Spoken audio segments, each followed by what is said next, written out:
এই চারটি মূলত আপনি অক্ষরের উপর কতটুকু দখলদারিতা নিয়ে আসতে পেরেছেন, কতটুকু অক্ষরগুলো চিনতে পেরেছেন, কতটুকু অক্ষরগুলো ঠিকঠাক মতো উচ্চারণ করতে পারছেন, সব কিন্তু যাচাই বাছাই এই একটি চার্ট থেকে করা সম্ভব। তো এই চারটি পড়ার নিয়ম হচ্ছে, প্রাথমিক পর্যায়ে আপনি চেষ্টা করবেন 1 মিনিটে এই 1 থেকে শুরু করে নিয়ে এই 60 নাম্বার ঘর পর্যন্ত প্রত্যেকটা অক্ষর খুব সুন্দর করে প্রত্যেকটা হরফের মাখরাজ অনুযায়ী পড়ার জন্য। তারপরে আস্তে আস্তে করে আপনি আপনার সময়টা কমিয়ে নিয়ে আসবেন, অর্থাৎ যত দ্রুত আপনি অক্ষরটি বলতে পারবেন সই শুদ্ধভাবে, ততই আপনার জন্য বেটার হবে, ততই আপনার জন্য অনেক ভালো হবে। তো শুরুতে আমরা এভাবে পড়বো, অর্থাৎ সিরিয়াল মেনটেন করে পড়বো। পরবর্তীতে আমরা উল্টাপাল্টা করে পড়তে পারি।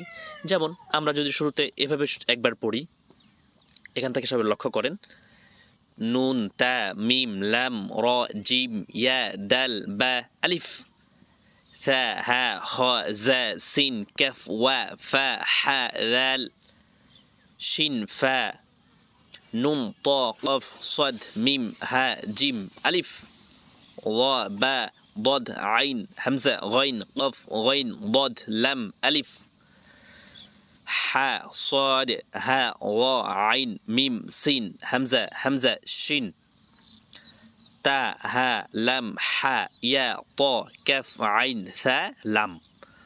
অর্থাৎ আপনারা একবার শুরু থেকে একবার পড়ার চেষ্টা করবেন, আবার উল্টা দিক থেকে একবার পড়ার চেষ্টা করবেন। যেমন এভাবে পড়তে পারেন, লাম সা আইন কাফ ত ইয়া হা লাম হা তা শিন হামজা হামজা সিন মিম আইন ওয়া হা সাদ হা লাম আলিফ ضاد غين قف غين همزة عين ضاد باء ظا ألف جيم ها ميم صاد قف طاء نون فاء شين ذال حاء فاء واء كف سين زا خاء ها ثاء ألف باء دال يا جيم را لام ميم تا نون।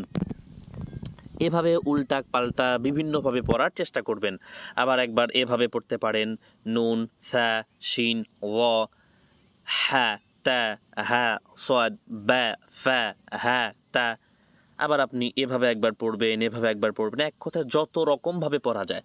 এভাবে যখন দেখছেন যে হ্যাঁ প্রত্যেকটা অক্ষরের নাম আপনি খুব দ্রুত নিতে পারছেন, তখন আপনি কি করবেন, এখানে প্রত্যেকটা অক্ষরে জবর দিয়ে একবার পড়বেন, জেড দিয়ে একবার পড়বেন, পেশ দিয়ে একবার পড়বেন। এভাবেই এই গোটা চারটি আপনাদেরকে পড়তে হবে। আশা করছি ব্যাপারটা বুঝতে পেরেছেন।